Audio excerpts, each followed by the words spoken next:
사실 뭐 저희가 보더라도 삼성전자가 이렇게 HBM3에 있어서 이 정도로 못 쫓아갈 거라고 예상을 아무도 못 했을 겁니다. 그러면 계속해서 못 쫓아갈 건가에 대한 이제 근본적인 질문을 해야 되는데, 지금까지는 이게 언제 끝나느냐가 제일 중요할 것 같거든요. 작년에 많이 시작했고 올해 더 많이 시작하고 있고 내년까지는 많이 진행을 할 거기 때문에 저희가 봤을 때는 아마 2000부터는 좀 숨고르기 하지 않을까 그렇게 보고 있습니다.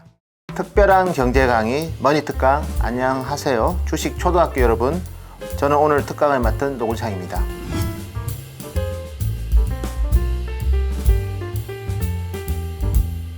사실 메모리 반도체 가격이 작년 4분기부터 이제 본격적으로 반등을 하고 있는 가운데 2023년부터 엔비디아발 HBM 수요가 상당히 왕성하고 또 그 시장을 또 우리 한국의 SK 하이닉스가 주도하고 있기 때문에 뭐 그와 같은 좋은 분위기가 올 1분기 또 올해 전체적으로 이어질 것 같습니다. 그래서 1분기 실적도 뭐 최근에 삼성전자도 이제 드디어 이제 메모리 반도체 흑자 전환을 한 것으로 추정하고 있고, SK 하이닉스 같은 경우에는 1분기에도 실적이 한 번 더 레벨업 되면서 한국이 메모리 반도체에 이제 의미 있는 어쨌든 강국이며, 특히 AI와 관련된 메모리 반도체에 있어서도 계속해서 시장 경쟁력을 높여가고 있다, 이런 부분을 저희가 확인할 수 있을 것 같습니다. 전체 반도체에서 이제 메모리 반도체가 차지하는 비중이 이제 25% 내외 정도 되는데요. 그 메모리 반도체 중에서도 특히 D램 중에서도 전체 D램의 이제 한 15% 정도 되는 HBM만 놓고 보면 상당히 좋은 뭐 슈퍼 사이클이라고 부를 정도로 AI 반도체발 HBM 그 수요는 분명히 아주 초호황인 건 맞지만, 나머지 메모리 반도체는 아직도 감산을 하고 있고, 그래서 슈퍼 사이클을 지적하는 것은 특정 분야는 뭐 어느 정도 저희가 인정을 하지만, 나머지 메모리 반도체가 슈퍼 사이클이라고 지적하는 것은 너무 지나친 낙관일 것 같습니다. HBM 시장에서 제일 중요한 고객이 엔비디아인데, 엔비디아가 이제 HBM3에서도 SK 하이닉스만 어쨌든 독점적으로 사용을 했고, 이제 올해부터 본격적으로 형성되는 HBM3E에 있어서도 하이닉스의 주도권이 계속해서 유지될 거라고 보기 때문에, 뭐 작년에 이제 하이닉스가 HBM3 때문에 주가가 오르고, 실질적으로 그때 이제 못 담았던 외국인 투자자들이 이제 뒤늦게 좀 HBM에 있어서는 하이닉스의 지위가 확고하다는 믿음 하에 조금은 가격 부담은 있지만 추가적으로 매수하는 국면 같고요. 반면에 일부 이제 기관 투자가들이나 뭐 그런 쪽에서는 그 외국인들이 이제 추가적으로 매수할 때 차익 실현을 하면서 전체적으로 포트폴리오에 대한 리밸런싱을 진행하고 있지 않나, 그렇게 저희는 보고 있습니다. 뭐 제가 봤을 때는 이미 작년부터 지금까지 상당히 의미 있게 올랐기 때문에 이제 주식을 볼 때는 지금부터 얼마나 더 오르느냐가 중요할 것 같아요. 그리고 실질적으로 이제 이 정도의 지위가 유지는 되지만 그 유지되는 이 지위도 상당 부분 주가에 반영돼 있지 않나도 고민해 봐야 되고, 그러면 지금 이제 뭐 HBM이 좋고 하이닉스의 지위가 굳건한 거는 분명합니다. 그래서 그 부분에 따른 추가적인 실적 개선과 그에 따른 주가 상승은 어느 정도 있겠지만, 수준 자체에 대해서는 지금부터는 조금은 기대치를 낮출 필요는 있을 것 같고요. 그렇게 보는 게 일단 마이크론 같은 경우에도 어쨌든 간에 HBM3E 쪽으로 엔비디아에 공급한다고 공식적으로 발표를 했고, 물론 뭐 아직까지 삼성전자는 시도를 하고 있지만, 혹시 삼성전자까지도 이제 그 시장에 들어간다면 아마 하이닉스의 주가 모멘텀은 꺾일 수 있기 때문에, 지금부터 주가 상승은 오히려 제가 봤을 때 이런 부분들, 지금은 이제 엔비디아 주가 오르면 하이닉스도 같이 오르는 그림이지만 향후에 이제 삼성전자까지 엔비디아의 HBM3를 공급하는 게 확인이 되면 오히려 하이닉스 주가는 지금보다는 탄력이 떨어질 수 있다, 이런 부분을 좀 감안해 본다면 추격 매수보다는 저점 매수하는 전략이 유효하지 않을까, 그렇게 보고 있습니다. 사실 뭐 저희가 보더라도 삼성전자가 이렇게 HBM3에 있어서 이 정도로 못 쫓아갈 거라고 예상을 아무도 못 했을 겁니다. 그러면 계속해서 못 쫓아갈 건가에 대한 이제 근본적인 질문을 해야 되는데, 지금까지는 뭐 좀 기술적으로 본다면 HBM3는 하이닉스가 공급하고, 그 다음에 뭐 GPU는 계속해서 어차피 엔비디아가 설계를 하고 TSMC가 100% 다 생산을 합니다. 그렇지만 그 GPU와 HBM을 패키징을 또 TSMC가 지금까지 100% 했거든요. 근데 올 초부터는 이제 예주 캐파들이 패키징을 많이 하기 시작했습니다. 대표적으로 M코, 그 다음에 스필, 그리고 이제 뭐 인텔이랑 삼성전자도 이제 이 패키징 대열에 동참을 합니다. 그러면 근본적으로 본다면 패키징하면서 생기는 TSMC가 혼자 패키징할 때보다는 조금 더 삼성전자가 엔비디아 이 시장에 들어갈 가능성은 좀 더 커질 것 같고요. 그래서 그런 관점에서 본다면 이제 TSMC의 자체 패키징 캐파에서 삼성이 이제 HBM3를 공급할 때보다는 예주 캐파에서 HBM3를 공급하는 게 훨씬 더 어떻게 보면 좀 더 용이해질 수 있기 때문에 이 부분이 저는 기회가 될 수도 있다. 이렇게 말씀드릴 수 있겠습니다. 저는 두 가지인 것 같습니다.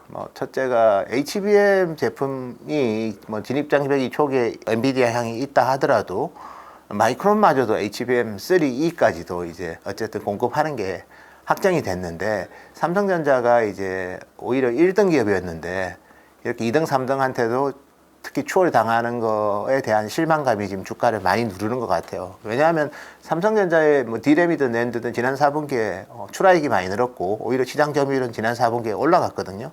그런 게 과거에는 주가에 상당히 의미 있는 거였다면 지금은 아무도 관심이 없습니다.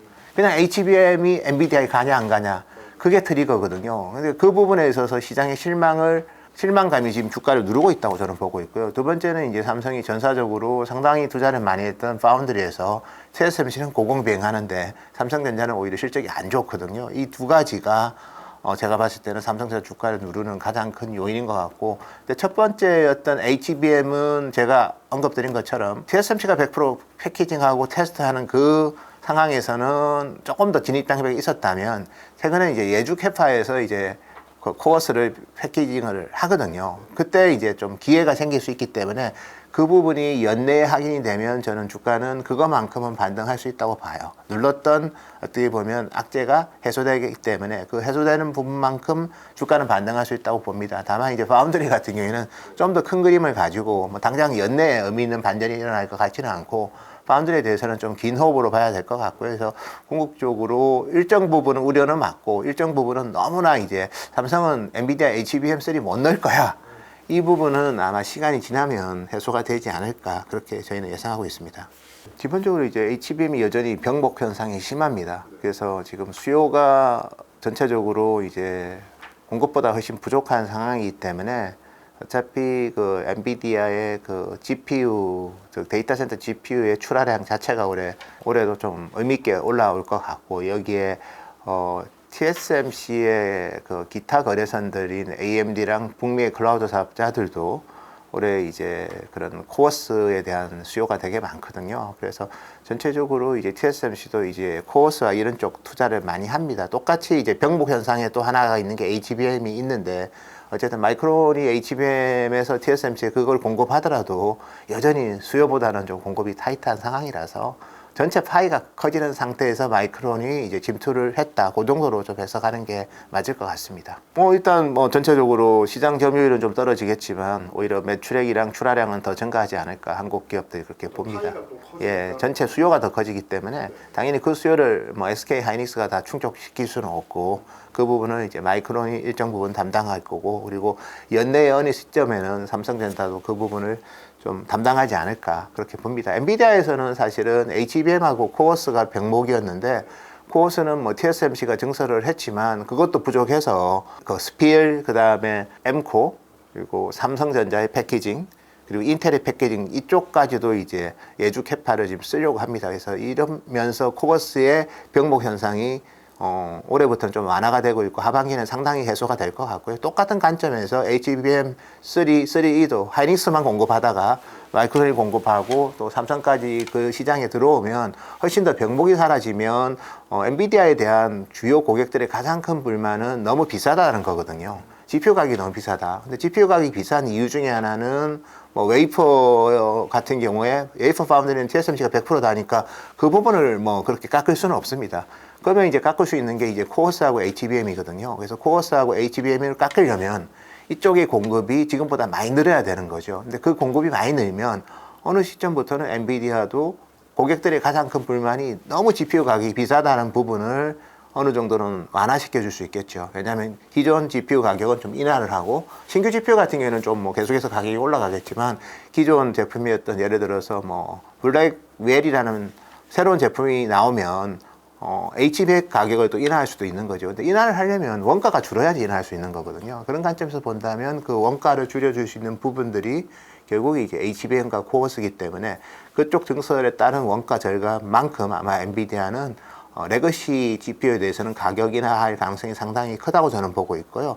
그렇게 보는 배경 중에 하나가 엔비디아가 이제 작년에 게이밍용에 들어가는 그 RTX 4070, 4080, 4090을 출시를 했는데 4090을 제외하고는 피드백이 좋지는 않았습니다. 근데 올 1월 달에 엔비디아가 이제 CES에서 발표한 제품들이 4070, 4080 슈퍼라는 칩을 공개했는데 그 제품은 기존 제품보다 성능은 올라갔는데 제품당 가격은 200불이 인하가 됐습니다. 그 말은 뭐냐면 엔비디아는 가격에 있어서 뭐 엄청나게 그렇게 계속해서 그 가격을 그렇게 어떻게 보면 고집하지는 않는다는 거죠. 고객들이 불만이 생기면 거기에 맞게 유연하게 가격 인하를 통해서 고객들도 만족하고 엔비디아도 성장하는 그런 전략을 엔비디아는 계속해서 추구하고 있는데 지금은 이제 그렇게 못했던 이유 중에 하나가 게이밍 쪽은 그렇게 하고 있다는 거죠. 그렇지만 데이터 센터 쪽은 왜 그렇게 못했느냐. 지금 특정 기업이 거의 다 독점하고 있기 때문에 그런 거거든요. 근데 어차피 웨이퍼 파운드리는 TSMC가 계속 독점을 할 거지만 다른 원가 요인인 코버스 그다음에 HBM 같은 경우에는 이제 공급원들이 좀 다변화가 되면 그것만큼 가격 인하 요인들이 생기는 거고 가격 인하한 것만큼 클라우드 사업자들한테 조금 더 좋은 가격대로 GPU를 공급할 수 있기 때문에 이런 부분들은 저는 우리 기업한테도 기회가 될 것 같고 전체 시장의 파이를 키워주는 요인이 되지 않을까 그렇게 보고 있습니다. 저희가 봤을 때는 지금은 이제 글로벌하게 보면 이제 결국 이제 클라우드 사업자, AI 데이터 센터를 구축하는 클라우드 사업자, 그리고 통신 사업자, 여기에 이제 일반 기업들 그리고 정보기관이 여기가 전부 다 지금 슈퍼컴퓨터 투자를 많이 하고 있어요. 그래서 생성 AI 서비스에 대한 기본적인 인프라를 구축하고 기존 데이터 센터, 이외의 AI 데이터 센터로 또 추가하는 그런 수요 관점에서 본다면 이게 언제 끝나느냐가 제일 중요할 것 같거든요. 작년에 많이 시작했고 올해 더 많이 시작하고 있고 내년까지는 많이 진행을 할 거기 때문에 저희가 봤을 때는 아마 2026년부터는 좀 숨고르기 하지 않을까 그렇게 보고 있습니다. 올해까지는 괜찮은 것 같고요. 근데 내년부터는 아마 이제 26년부터 뭔가 투자 속도가 완만해지고 또 기존 왜냐하면 우리가 과거에도 보면 클라우드 사업자들이 2017년, 18년만 하더라도 디램 가격을 가격 불문하고 샀거든요. 데이터 센터를 구축하기 위해서. 그때 우리가 생각해 보면 영원할 것 같았지만 딱 1년 뒤에 냉각이 되면서 가격이 급락을 했거든요. 근데 뭐 2026년 아직까지 보이진 않지만 저희가 이제 종합적으로 체크해 봤을 때 어쨌든 25년까지는 급하게 투자를 하고 26년부터는 그렇게 급하지 않고 트래픽 증가와 실제로 새로운 어쨌든 서비스가 제대로 연결되는 걸 확인하면서 투자를 할 거기 때문에 그래서 그때쯤 되면 아마 전체적으로 시장의 분위기도 가열해서 약간은 좀 쿨링이 되지 않을까 그렇게 보고 있습니다. 지금의 주가는 사실은 보면 25년 좋아지는 것까지 많이 반영하고 있어요. 여기서 이제 추가적으로 반영하는 폭은 예를 들어서 이제 뭐 SK 하이닉스가 이제 디램 사이클이 적자를 나서 한 7만 원까지 주가가 갔다가 뭐 지금은 거의 16, 7만 원 떼지 않습니까? 네. 7만 원에서 뭐 예를 들어서 한 두 배 이래 두세 배 뭐 하여튼 7만 원에서 이렇게 2배 이상 오를 때 탄력은 되게 좋지만 그 14, 5만 원에서 그 다음 가는 탄력은 그렇게 목표 중률이 안 높을 수 있거든요. 그래서 그런 부분을 좀 종합적으로 고려하셔서 종목을 보는 게 맞을 것 같아요. 분명히 더 오를 것 같은데 이제부터 룸은 그렇게 생각보다 안 많다면 투자자들은 어떻게 하냐면 훨씬 더 업사이드가 큰 업종으로 넘어갈 수 있다는 거죠. 지금 AI 반도체가 워낙 좋고 아직까지 뜨겁지만 그리고 나머지 업종은 좀 쉬고 있지만 반대로 AI 반도체가 이제부터 상승 탄력이 한 20%밖에 안 남았다. 그러면 다른 업종으로 이제 탐색을 하기 시작한다는 거죠. 근데 작년까지는 그렇게 대부분 안 봤던 게 여전히 올해가 좋았기 때문에 작년에는 좀 더 공격적으로 이제 종목을 탐색하고 또 어느 정도 이제 매수를 했다면 이제부터는 아마 전체적으로 무게 중심이 조금씩 바뀔 수는 있습니다. 제가 봤을 때 실적 좋고 내년까지 좋고 주가도 여전히 계속해서 시장보다는 좋겠지만 상승 탄력이 둔화될 가능성도 상당히 있기 때문에 그때부터는 뭐 실적보다는 펀더멘탈 좋아지는 것보다는 다른 업종의 밸류에이션도 비교해 가면서 새로운 모멘텀이 또 부각되는 업종이 있으면 그쪽으로 무게중심이 옮겨갈 수 있거든요. 그래서 그런 부분들에 대한 균형 감각이 중요하지 않을까 그렇게 보고 있습니다. 그래서 엔비디아를 제가 계속 얘기를 드렸지만 여기는 이제 플랫폼 기업으로서 단순하게 이제 설계만 하는 회사는 아니고 뭐 당연히 시장 지위도 확보하지만 최근에 이제 AI 반도체가 다양한 영역에서 활용될 수 있다는 게 확인이 되고 있는 거죠. 그래서 당연히 뭐 기존의 뭐 생성 AI부터 그다음에 우리가 결국 이제 가속 컴퓨팅이라는 게 CPU를 가속하는 게 AI 반도체인데 거기서 제 핵심이 되는 게 이제 엔비디아고 그게 어떻게 보면 단순하게 반도체 성능이랑 영역에서 엔비디아의 모습이었다면 지금은 이제 새로운 이제 부가가치 창출의 생태계 확장의 관점에서 엔비디아를 좀 볼 필요가 있을 것 같아요. 그래서 신약 개발할 때도 방대한 데이터를 통해서 그거를 분석해서 신약 개발의 속도를 높여주는 대표적으로 바이오니모 같은 엔비디아 비즈니스. 그 다음에 우리 엔비디아의 그 옴니버스라고 해서 사실은 전체적으로 보면 3D 컨텐츠를 만들 수 있는 그런 플랫폼을 제공을 합니다. 근데 3D 컨텐츠라는 게 궁극적으로 보면 이제 디지털 트윈하고도 연결이 되는 거거든요. 가상현실에서 그 제품을 만들어 보고 실제로 이제 만들어 보면 그만큼 이제 시행착오가 줄겠죠. 그래서 이미 디멘스에서 그런 모습을 엔비디아가 옴니버스를 통해서 생산의 효율성 제고를 위해서 많이 이제 좋은 트랙 레코드를 갖고 있고 최근에 삼성 반도체 같은 경우에도 그래서 엔비디아의 옴니버스를 쓰려고 합니다. 그리고 엔비디아가 또 보시면 과거에 이제 스마트폰 프로세서를 개발했던 팀들이 자율주행 쪽으로 가서 테그라 프로젝트가 이제 자율주행으로 가서 상당한 성과가 나오고 있고 그래서 뭐 보시면 올인 SoC부터 그리고 뭐 계속해서 성과를 내고 있습니다. 또 향후에 같은 경우는 이제 아틀란이라는 또 새로운 또 플랫폼도 또 공개가 될 거고 해서 엔비디아의 자율주행은 이미 테슬라를 제외한 나머지 진영에서 제일 그래도 의미 있는 솔루션으로서 영역을 확장해 가고 있습니다. 그래서 엔비디아는 옴니버스, 그 다음에 바이오니모,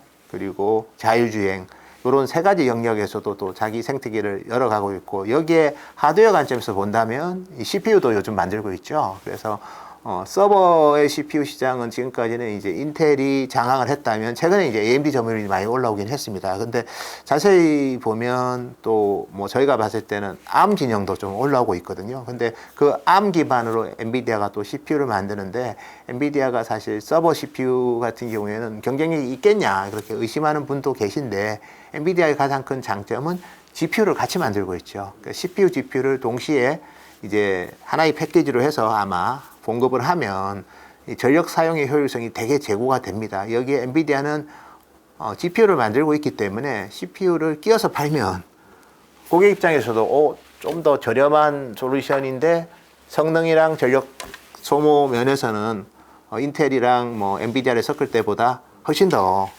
효율적이다. 그렇게 생각하는 고객들도 많이 생겨날 수 있습니다. 그래서 엔비디아의 그 생태계 확장이 뭐 그런 서비스 영역에서부터 그다음에 하드웨어 영역에서까지 확대가 되고 있고 여기 아까 제가 언급드린 것처럼 클라우드 사업자들이 자체적으로 개발하는 그런 AI 반도체에 대해서 자기들이 개발하겠지만 최종적으로 협업은 북미의 브로드컴하고 마벨하고 했는데 그 역할을 엔비디아가 대신하겠다.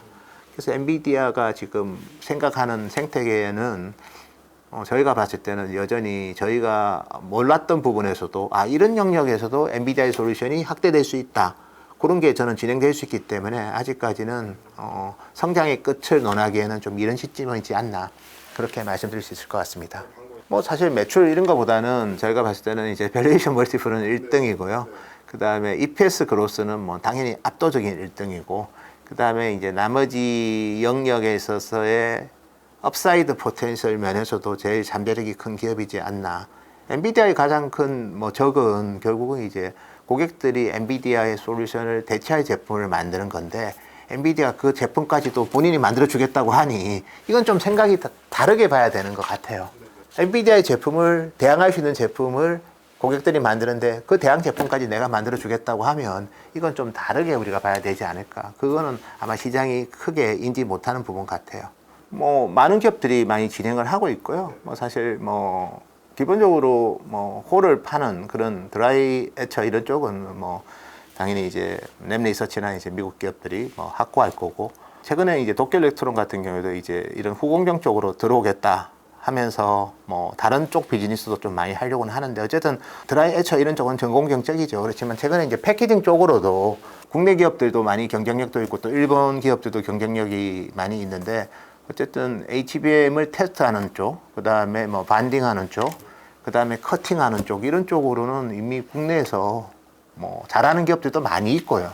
두 번째는 이제 신규로 들어오는 또 우리 기업들도 많기 때문에 저희가 봤을 때 국내 장비 회사한테는 상당히 기회 요인이 될 것 같습니다. 뭐 소재 쪽도 그럴 것 같고요. 그래서 저희가 봤을 때 뭐 국내 소부자 기업들은 좀뭐 HBM에 있어서 어쨌든 한국 기업들이 시장을 주도하고 있기 때문에 시장의 파이가 커지면서 새로운 기회 요인들이 좀 더 많이 나타나지 않을까 그렇게 보고 있습니다. 특정 기업을 언급드리기는 좀 한계는 있지만 어쨌든 대부분 이제 뭐 반딩하는 쪽은 뭐 한미 반도체 얘기를 많이 하고 있고, 커팅하는 쪽은 뭐 이오테크닉스 쪽을 많이 얘기를 하고 있죠. 그리고 뭐 일본 기업들 같은 경우에도 많이 있지 않습니까? 뭐 디스코 같은 경우에는 이제 커팅 쪽을 많이 하고 있고, 또 일본에 반딩 장비 회사들이 많이 있거든요. 그래서 어쨌든 후공정 장비 쪽은 일본이 제일 뭐 앞서 있지만 한국에서도 이제 이미 검증을 많이 받은 기업들도 있고, 여기에 이제 뭐 우리 머프 관련된 MR 머프 관련된 뭐 리플로우 장비 회사들도 좀 있고, 국내에는 여기에 이제 테스트 장비 회사들도 있기 때문에 뭐 그런 부분들에 대해서는 눈여겨볼 필요가 있을 것 같아요. 근데 뭐 사실 후공정 쪽은 뭐 일본 기업들이 압도적인 거고, 미국은 전공정 장비 회사들이 뛰어나고요. 후공정 쪽은 오히려 일본 기업들, 그 다음에 네덜란드 기업들이 좋고요.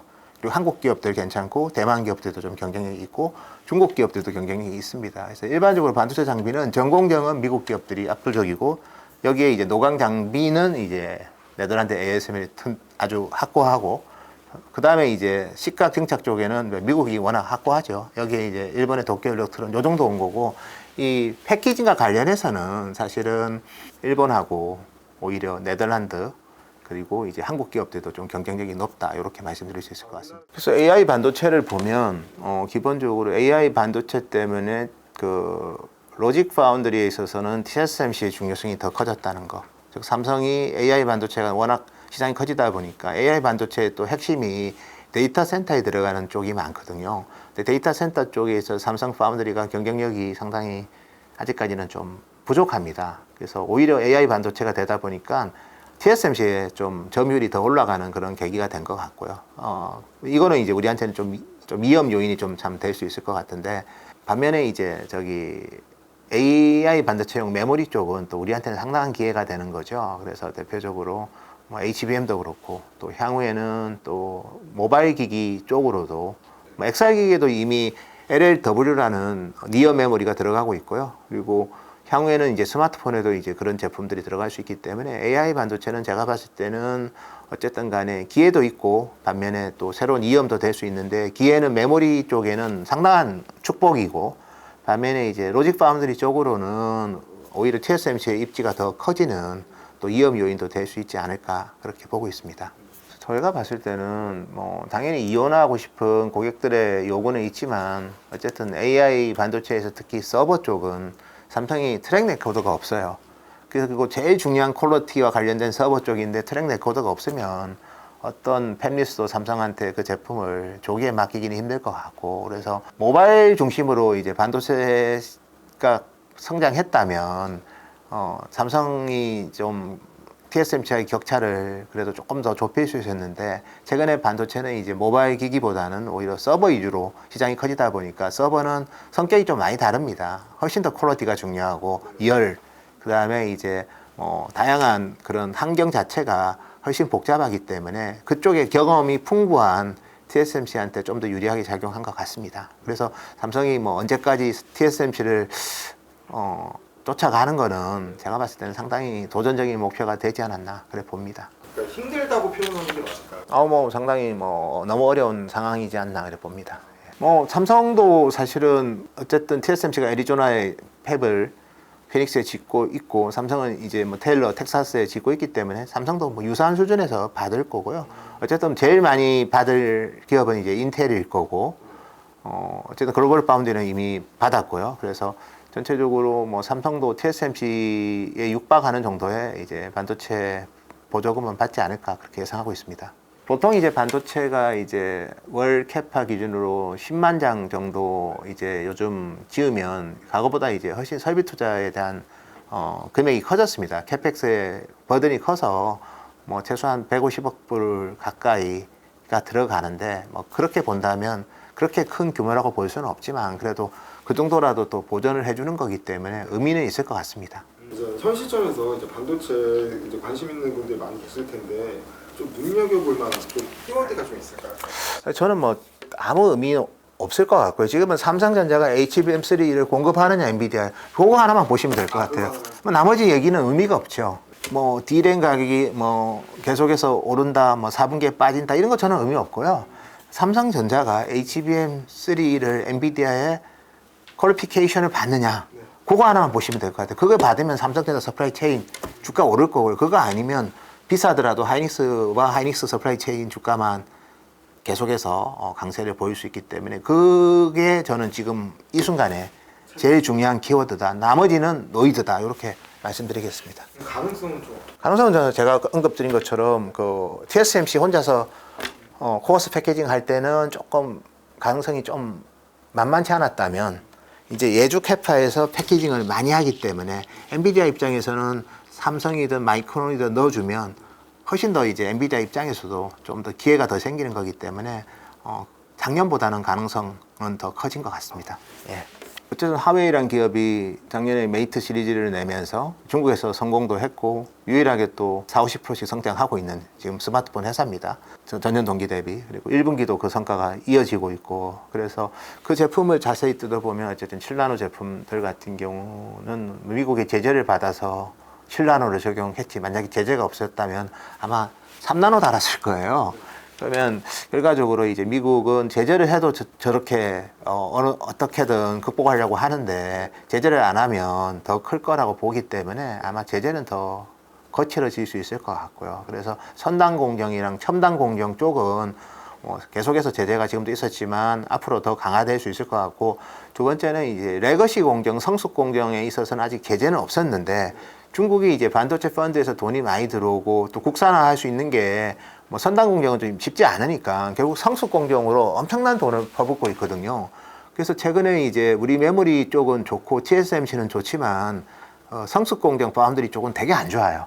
중국 기업들이 공급을 많이 늘리면서 웨이퍼 가격이 많이 하락하고 있거든요. 그래서 저희가 봤을 때는 이제 이런 성숙 공정마저도 미국이 제재할 가능성도 좀 열어둬야 되지 않을까. 그래서 아마 이 싸움은 더 격화될 것 같습니다. 예, 원래 뭐 트럼프 때 반도체 관련해서 제재가 있었고요. 트럼프 대통령 때 이제 푸젠지나 뭐 이런 기업들의 블랙리스트 선정이 있었고, 그리고 하웨이도 트럼프 때 있었죠. 그러고 나서 이제 바이든 행정부 때는 더 강화됐습니다. YMTC부터 해서 다 걸었거든요. 근데 이제 그때 걸었던 거는 이제 주로 첨단 기술, 뭐 선단 공정 이런 쪽이었다면 아마 다음번부터는 좀 더 많이 걸 수도 있을 것 같아요. 예. 그래서 제가 아까 언급드린 것처럼 성숙 공정 쪽이었고, 그래서 일반 범용 반도체, 그 다음에 전력 반도체 이런 쪽 많이 확대가 되고 있고, 뭐 대표적으로 SMIC, 후아홍 뭐 이런 기업들도 있고. 더불어서 이제 메모리 반도체 쪽으로도 아직 제재를 안 받고 있는 기업이 있거든요. CXMT라고 해서 이런 기업들이 다 작년에 캐파 증설을 많이 했고 또 캐파 증설의 원천은 정부 보조금이 많습니다.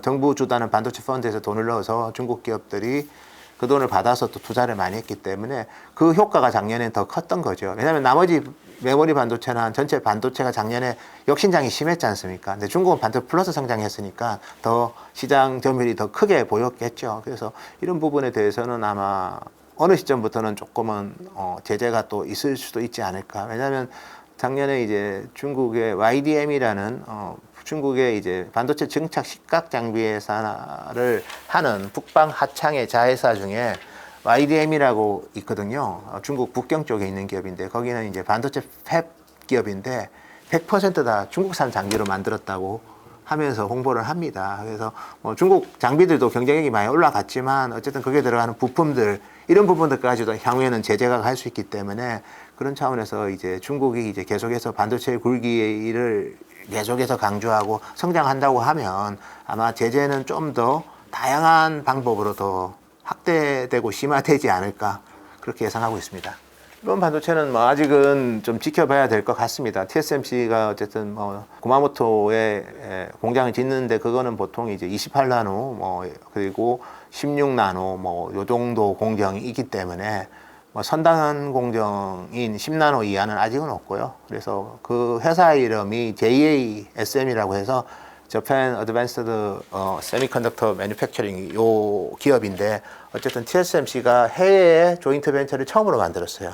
TSMC는 해외에 지금까지 조인트 벤처를 만든 적은 없습니다. 그냥 단독 공장은 난징 공장이 제일 대표적인 공장이고 나머지는 다 대만에서만 이제 공장을 만들었는데 애리조나 피닉스에 이제 공장을 또 짓고 있고 또 일본 같은 경우에는 좀 빨리 오픈을 한 거죠. 이미 고객들이 일본은 많이 있습니다. 그래서 TSMC의 대표 고객이 이제 소니의 그 로직 프로세서, 소니의 이미지 센서에 붙는 로직 프로세서, 그 다음에 일본의 이제 자동차 반도체 회사인 르네사스 뭐 이런 기업들이 다 TSMC의 고객입니다. 그래서 일본에 짓는 거는 고객이 이미 풍성하게 있기 때문에 거기에 짓는 거고요. 그래서 그런 부분들은 이제 일본 반도체가 좀 경쟁력 제고하는 데 도움이 되지만 다만 일본 자체 반도체 쪽은 그만큼 경쟁이 있나를 보면 아직은 좀 아닌 것 같아요.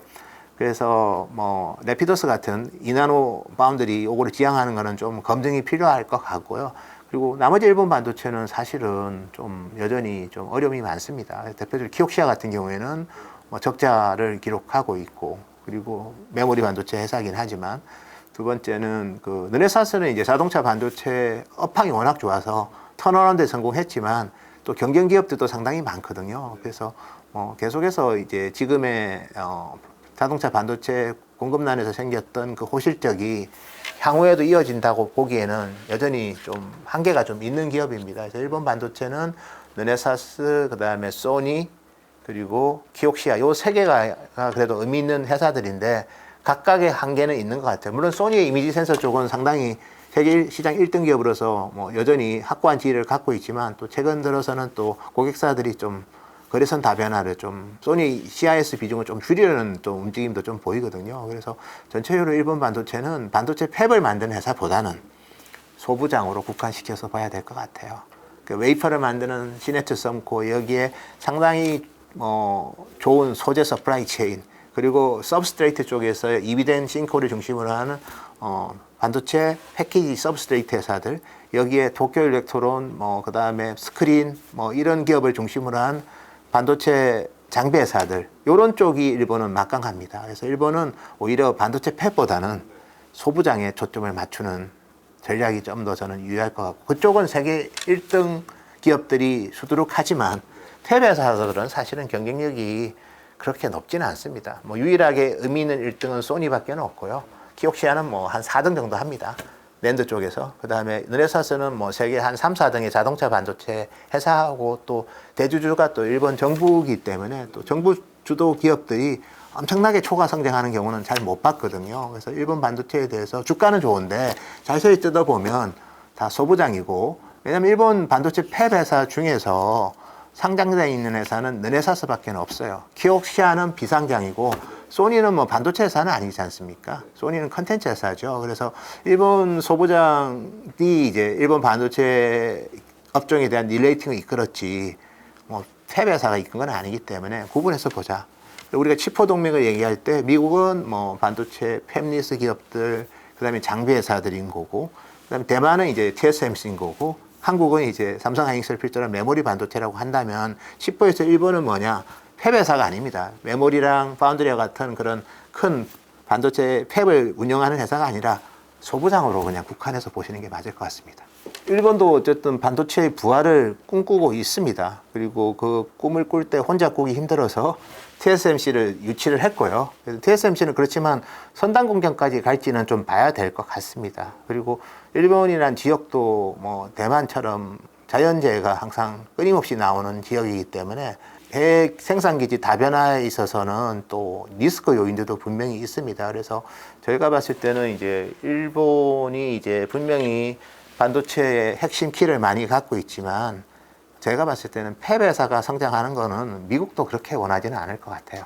예, 소부장이 활성화되고 더 강화되는 거는 미국도 지원을 많이 하겠지만 또 팹 회사를 하려면 상당히 많은 어떻게 보면 리스크를 일본 기업도 져야 됩니다. 반도체 팹 회사는 1년에 아까 제가 언급드린 것처럼 월 10만 장 웨이퍼를 투입하려면 최소한 150억 불 정도의 설비 투자를 해야 되고요.